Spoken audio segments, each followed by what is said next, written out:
നിറയെ ഫോളോവേഴ്സുള്ള താരമാണ് ബിഗ് ബോസിലൂടെ പ്രശസ്തനായ മലയാള ചലച്ചിത്ര സംവിധായകൻ അഖിൽ മാരാർ.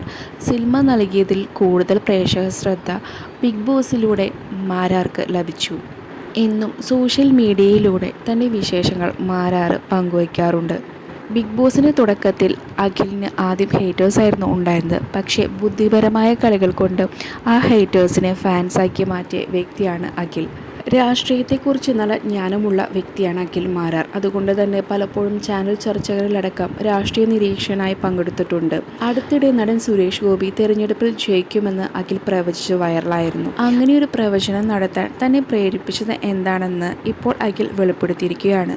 ഒരു അഭിമുഖത്തിലാണ് സുരേഷ് ഗോപിയുടെ രാഷ്ട്രീയ ഭാവിയെക്കുറിച്ച് തുറന്നു പറഞ്ഞിരിക്കുന്നത്. അഖിൽ പറഞ്ഞത് ഇങ്ങനെയാണ്: വർഷങ്ങൾക്ക് മുമ്പുള്ള യാഥാർത്ഥ്യം പറയുന്നതാണ് എനിക്കിഷ്ടം. എൻ്റെ കാഴ്ചപ്പാടും ചിന്തയും നിരീക്ഷണവും വെച്ചാണ് രാഷ്ട്രീയത്തിൽ സംഭവിക്കാൻ പോകുന്നതിനെ കുറിച്ചടക്കം പലപ്പോഴായി ഞാൻ കുറിപ്പ് പങ്കുവച്ചത്.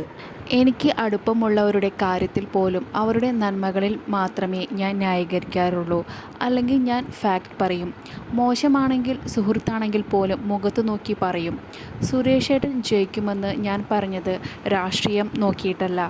അതുപോലെ പുള്ളി ചെയ്യുന്ന നന്മകൾ കണ്ടിട്ട് മാത്രവുമല്ല. ബിഗ് ബോസിൽ ഞാൻ എങ്ങനെയാണ് വിജയിച്ചത്? എന്നെ ഒരു വലിയ വിഭാഗം കടന്നാക്രമിച്ചു. ആ സമയത്ത് ഞാൻ ചെയ്ത പല കാര്യങ്ങളും ശരിയായിരുന്നുവെന്ന് ജനങ്ങൾക്ക് തോന്നി. അതുകൊണ്ട് സ്വാഭാവികമായി എൻ്റെ അടുത്തേക്ക് വോട്ടുകളെത്തി. അതുപോലെ സുരേഷേട്ടൻ ചെയ്യുന്ന കാര്യങ്ങളെ ഒരു വിഭാഗം വിമർശിക്കുമ്പോൾ അദ്ദേഹം ചെയ്യുന്നതിൽ എത്രത്തോളം ശരിയുണ്ടെന്ന് ജനങ്ങൾ കണ്ടുകൊണ്ടിരിക്കുകയാണ്. അതുപോലെ മാധ്യമപ്രവർത്തകയുമായുള്ള വിഷയത്തിൽ തോളിൽ കൈവച്ചത് അവർക്ക് ഇഷ്ടപ്പെട്ടിട്ടില്ലെങ്കിൽ അത് തെറ്റാണ്.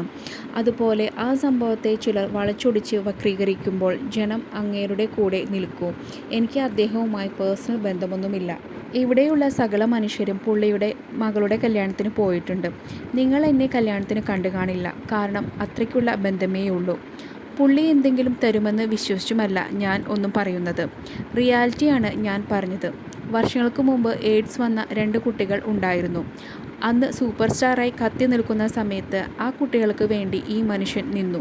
അതുപോലെ എൻഡോസൾഫാൻ വിഷയം വന്നപ്പോഴും അദ്ദേഹം അവർക്കൊപ്പം നിന്നു. സുരേഷ് ഗോപി സ്വന്തം പൈസ എടുത്ത് ആളുകളെ സഹായിക്കുന്നത് പ്രശസ്തിക്ക് വേണ്ടിയല്ല. മുമ്പും രാഷ്ട്രീയത്തിൽ മത്സരിക്കാൻ അവസരം കിട്ടിയിട്ടും അദ്ദേഹം സ്വീകരിച്ചില്ല.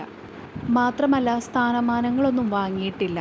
ജനങ്ങളെ സഹായിക്കുന്നതിൽ നിന്നും കിട്ടുന്ന ആത്മസംതൃപ്തിയാണ് അദ്ദേഹത്തിൻ്റെ ലക്ഷ്യം. അതുപോലെ അടുത്തിടെ മേജർ രവി സാറിനെ കണ്ടപ്പോൾ ഞാൻ പറഞ്ഞു, സുരേഷ് ഗോപി സാറിനെ കാണുമ്പോൾ ഒന്ന് പറഞ്ഞേക്കൂ, അധികം സംസാരിക്കേണ്ട എന്ന്. സംസാരിച്ചാൽ തോറ്റുപോകാൻ സാധ്യതയുണ്ടെന്ന്. കാരണം നിഷ്കളങ്കമായി പറയുന്ന കാര്യങ്ങൾ പിന്നീട് അപകടമാകുമെന്നും അഖിൽ മാരാർ പറയുന്നു. കൂടുതൽ അപ്ഡേറ്റ്സിനായി ഈ ചാനൽ സബ്സ്ക്രൈബ് ചെയ്യുക.